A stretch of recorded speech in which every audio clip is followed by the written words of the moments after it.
Okay, morning guys. So today we're going to talk about the poem Nessa by Durcan.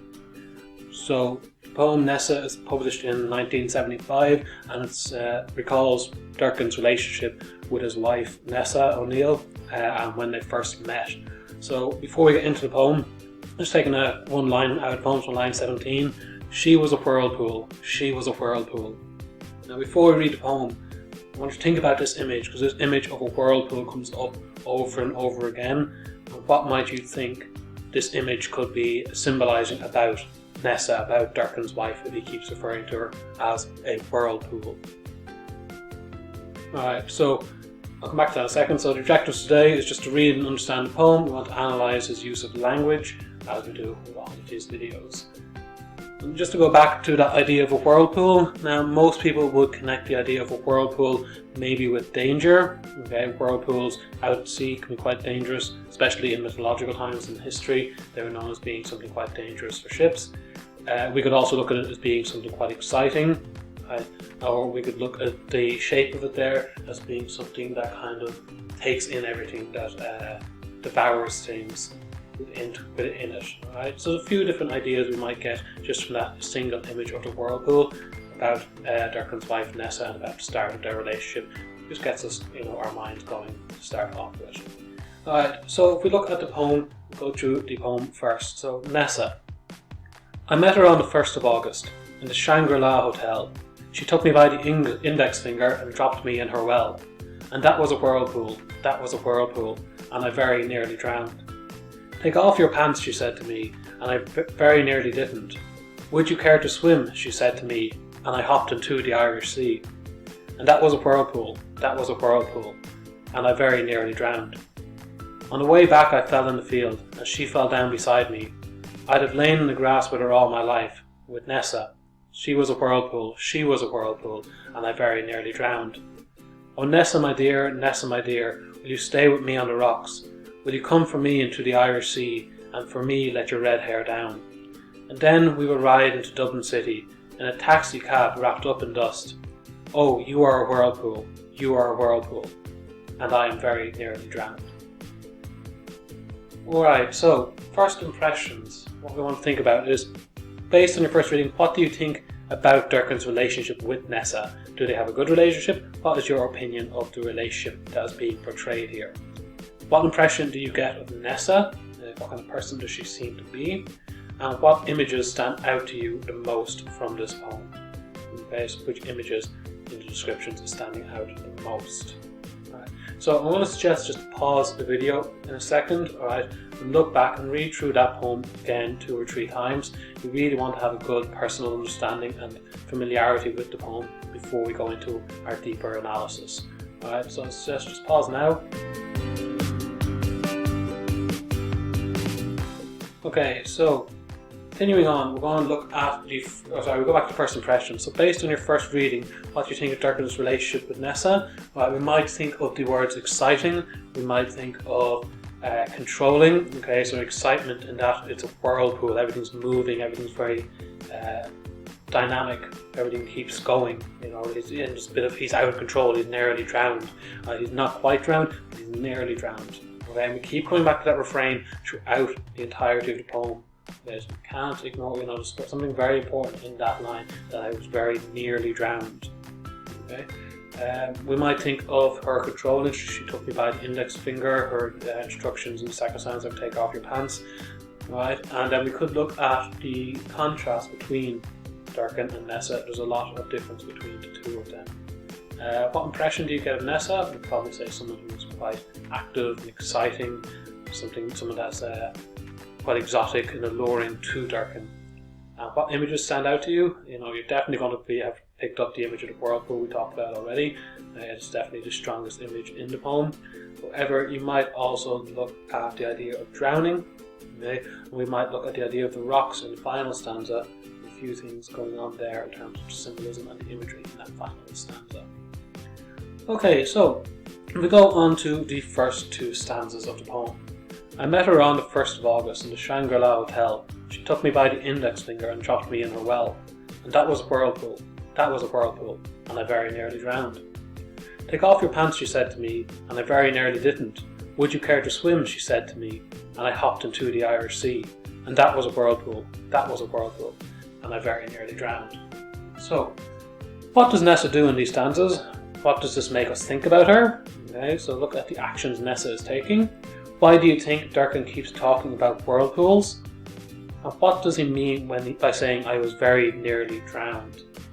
So, Nessa in these stanzas, we could say that she is very in control of the relationship. So she took me by the index finger, she's leading him, she's guiding him and dropped me in her well. And there's a certain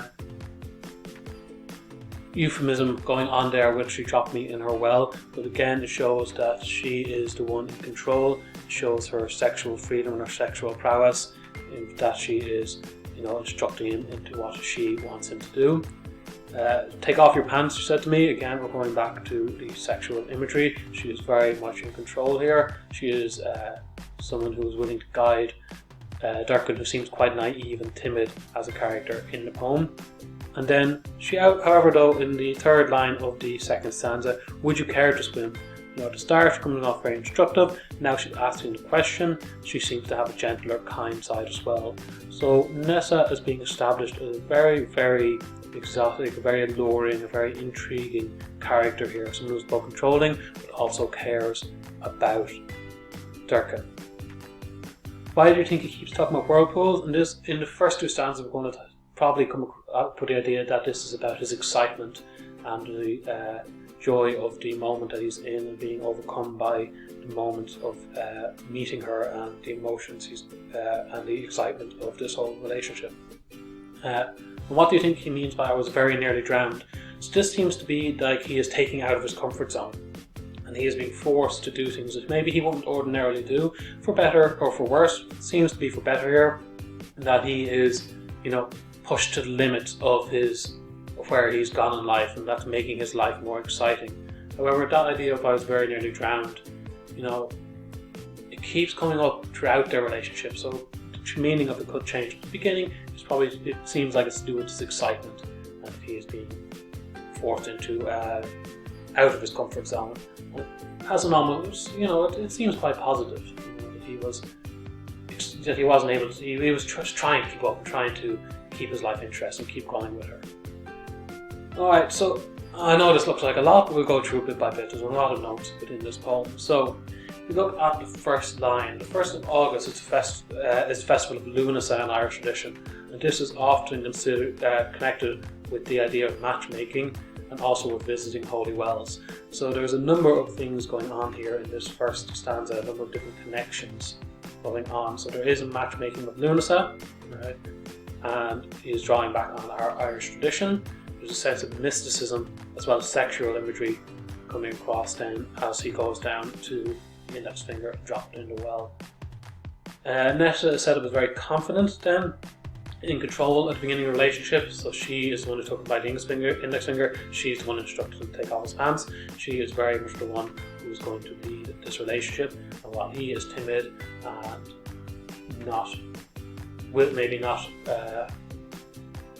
ready to put himself forward, she is going to take him out of the shell and make sure that he is doing things that are good for him, but also what she wants him to do at the same time. We're going to skip that big green box. I'm going to come back to that in a second because that's talking about the whirlpools, right? And there's a lot going on in there. But we'll go down to the bottom when it talks about the use of the question. So in the red box down here, the use of the question, "Would you care to swim?" she said to me. This is showing the softer side of Nessa, and this is just adding to her allure. She is this instructive one. She is this person who's forcing him out of his comfort zone, who's making his life more interesting. She does it. She's also caring. Okay? She is very much a gentle being at the same time. I hopped into the Irish Sea. Again, there's a euphemism here. We have to remember that Nessa is described as water throughout the poem. She is the whirlpool. She is connected constantly with water. So there is a euphemism to his jumping into the Irish Sea. Connects in then with the directness of "take off your pants" and her well. Right? There's a lot of sexual ideas going on there. And then the repetition of the refrain, "I very nearly drowned." So this is emphasizing his struggle with the fact that he's falling in love and the woman that he's falling in love with.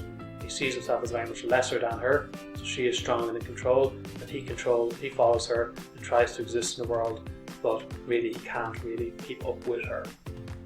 Alright, and then we'll just go back to this green box in the middle, so this image of the whirlpool. Okay, so the whirlpool, it's repeated throughout the poem. There's a number of different interpretations we can take, and indeed the interpretations change as we move through the poem. So initially the whirlpool seems to resemble the adventure and the excitement of the start of relationships. And this connects with the traditional idea of whirlpools, which connects with Greek heroes often venture through whirlpools. Okay, so it's danger, which is excitement, and there's a call to adventure within this idea, this image of the whirlpool. Later on in the next two stanzas, in the final two stanzas, we're going to see Nessa herself is called a whirlpool. So this is insinuating that she herself is powerful and exciting, she is enchanting, she is otherworldly. However, does that also bring along the idea of danger with her? Is she also dangerous to him?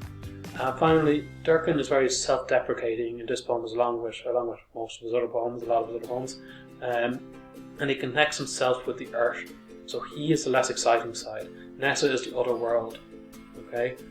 Now you can connect this also over with this idea of the sea as a barrier between the parents and the child in the poem Parents. But in this case, it's she is the other world. She is the exciting world. But can they ever really work together? Will earth and water ever truly mix and last?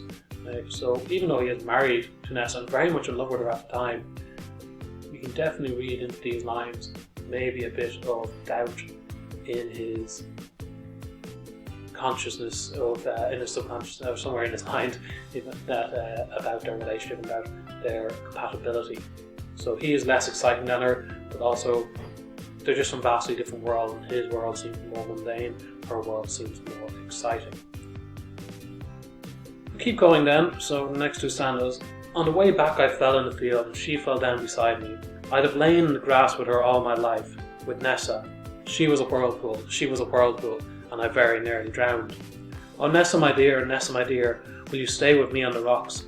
Will you come for me into the Irish Sea, and for me let your red hair down? And then we will ride into Dublin City, in a taxi cab wrapped up in dust.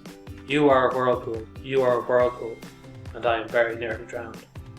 So what do you think Durcan means when he says she was a whirlpool, and I very nearly drowned? What changes in the scenery in the final stanza, and why might this be important? And what do you think about the tone at the end of the poem? So we've already talked about Nessa being the whirlpool. She was a whirlpool. This takes the idea of this excitement and this danger and this thrill not being just a situation of their meeting, but just being inherent in his connection to her. It's more than just simply it's just her. It's more than just the meeting and the excitement of an initial relationship. She is inherently exciting to him, right? So there's a lot, maybe somewhat of a compliment in that he finds her thrilling despite years of marriage. However, and I very nearly drowned. If she is the whirlpool and he's drowning because of her, that may change our look at the relationship. Is she taking something from him? Maybe not intentionally. Is there a difficulty here? Is he in danger in his relationship? What is he losing? What is he drowning? Is he losing part of himself by being with her?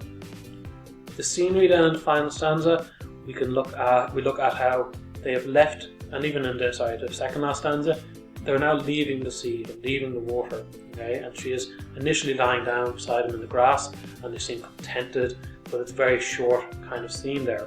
As we move down, when he talks about will you stay with me on the rocks, and then the ride in the taxi cab wrapped up in dust, the imagery is becoming much less exciting. It's becoming somewhat mundane. It's becoming something that's not, overly romanticized. Okay, this image of being wrapped up in dust.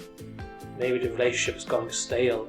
Okay, something that's covered in dirt and dust is slowly, losing its soul, losing its life force. Okay, so there's definitely that scenery. Is that where he belongs? Is that where she belongs? Is that the relationship falling down? There are lots of different things we can go into there. And then what do you think about the tone at the end of the poem? And here, this little word am is very, very important. Okay? you are a whirlpool, you are a whirlpool, and I am very nearly drowned. Okay, so throughout the other three stanzas, he was saying, and I very nearly drowned, which meant it was past tense. Now it's present tense. I am very nearly drowned. This is a current situation. Is he losing energy to keep up with her? Is he saying that their relationship cannot continue? Is he saying he's struggling? Or perhaps, we can look at it more positively. Is he saying that he is still totally captivated by her? Totally, she takes in all of him, and he's just so in love with her that he is drowned within the beauty and the amazement and the allure of this perfect life that he has. Okay, so different interpretations we can take. We have to remember that to read within the context that he is married to Nessa at the time of writing this. It's a good while before the relationship splits up. So don't always, there is the idea of the positive and loving side to this poem as well. Okay, so if we go into some of the notes in detail, on the way back I fell in the field and she fell down beside me. So there's romance and calmness in the second half of the poem as the poet and Nessa fall in the grass together. So it's pointedly different type of energy. There's much more of a relaxed, calm energy. Okay, still love and excitement, but just a little less dangerous, can we say.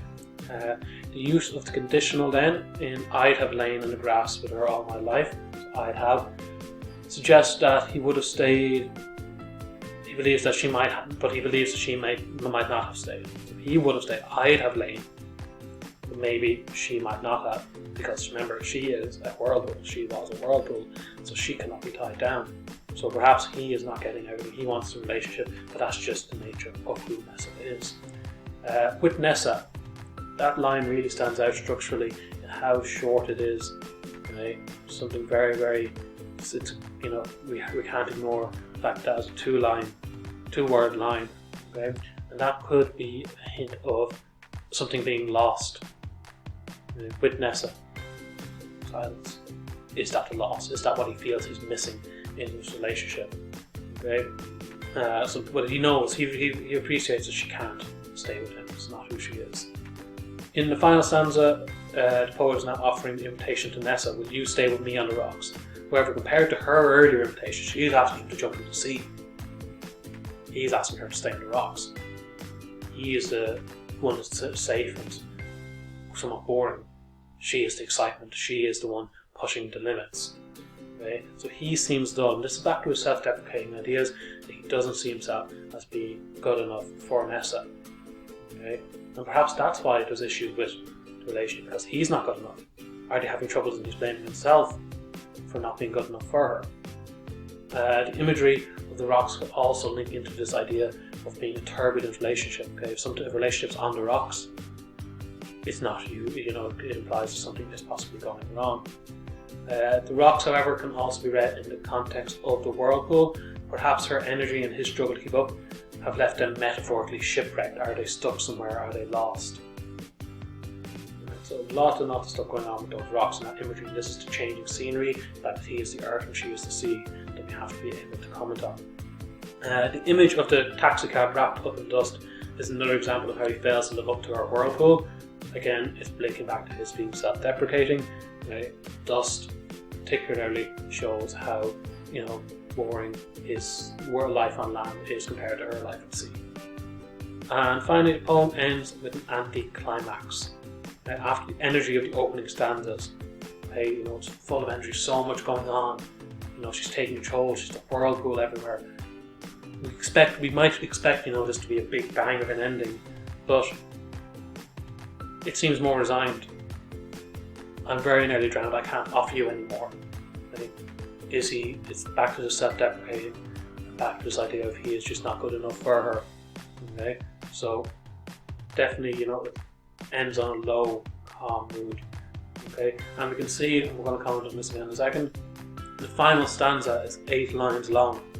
Right, now the other 3 stanzas are all 6 lines long. Okay?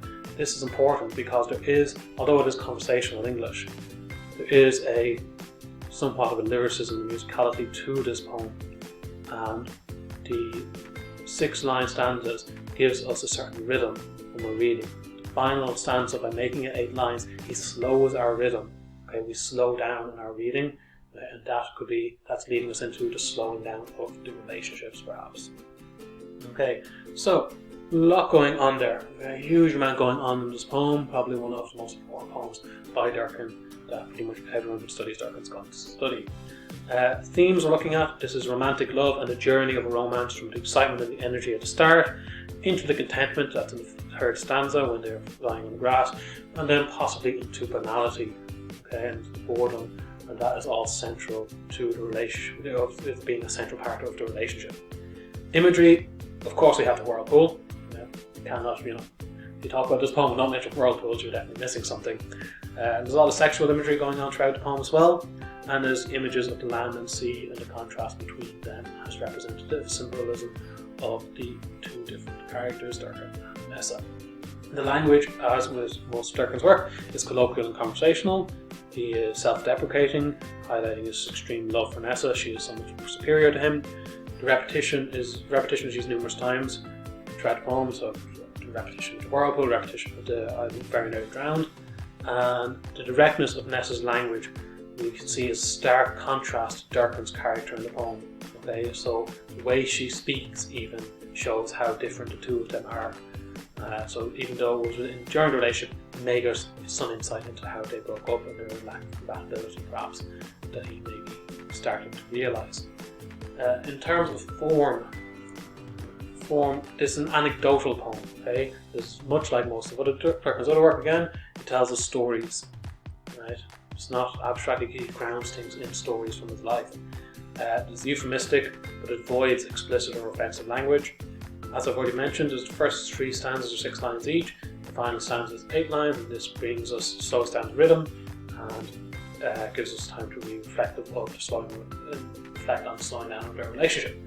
There's a sense of lyricism and musicality of the poem, which is supported through the rhyme, and the poem follows conventions of the Ashling tradition. This is an ancient Irish poetic convention of poems where a naive man is enchanted by a female figure and follows that female figure, but perhaps can't keep up, and that is very much what's going on in this poem between Durcan and Nessa. So a few questions to look at, you might consider. What is your opinion of Nessa? What is your opinion of the poet? Explain why the lands, what the lands each symbolise. How would you describe the relationship in this poem? And do you think the characters are truly in love? And explain the answers